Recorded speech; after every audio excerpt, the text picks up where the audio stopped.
இது உடம்பு மட்டும் கோயிலுக்கு வந்திருக்கு, மனசு ஆத்துல இருக்கு. அக்கா அப்படி இல்லை, சமைச்சுட்டே இருக்கான்னு அவன் எங்க இருக்கான். ஓ என் தங்கச்சி இப்ப கோயிலுக்கு போயிருக்கா, இப்ப வாத்தியார் அபிஷேகம் பண்ணிட்டு இருப்பாரு, பூஜை நடந்துட்டு இருக்கு, இப்ப ஓம் நடக்கிறது 12 மணி, ஓ நீராஜம் நடக்கிறது. அவளோட மனசு வேலை செய்யறது, உடம்பு மனசு எங்க போயிடுது, கோயிலுக்குள்ளே என்று பாவியம் தத்பவதி.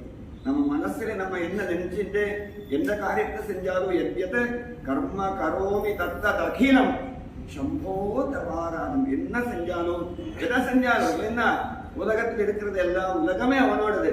எங்க சஞ்சார பதையோ பிரதட்சிண விதி ஸ்தோத்ராணி சர்வானிரோ நம்ம சுத்தா எங்க வந்தாலோ இந்த சுவாமி இங்க இருக்கா. எத்திர எத்திர மனோமதீயம் தத்திர தத்திர தவ ஸ்வரூபம், எத்திர எத்திர சிரோமதீயம் தவ தத்திர தத்திர தவ பாதபத்மம். நமஸ்காரம் பண்ண இடத்துல எல்லாம் இது வாத்தியார் கிடையாது, இதுக்குள்ள சுவாமி இருக்க. தேகம் தேவாலய ಪ್ರೋಕ್ತೋ ஜீவோ தேவ சதாசிவா. இந்த சதாசிவம் எங்கிருந்து போயிடுச்சுன்னா இதுக்கு எதுவுமே கிடையாது, பேரே கிடையாது. அப்பா சுவாமி நமஸ்கார. யா தேவி சர்வபூதேஷு சேதனேத்யபிதீயதே. அந்த சைத்தன்ய ஸ்வரூபத்திலே எல்லா இடத்திலே எல்லாரோட உடம்புல அந்த சுவாமி இருக்கா. நம்ம யாருக்கு எது என்ன கொடுத்தாலும் அந்த சுவாமிக்கு நான் கொடுத்திருக்கேன் கொடுத்துடுங்க. எங்க போனாலும் இங்க சுவாமி இருக்கா, பிரதட்சிணை பண்ணிட்டு இருக்கேன்னு பண்ணிடுங்க.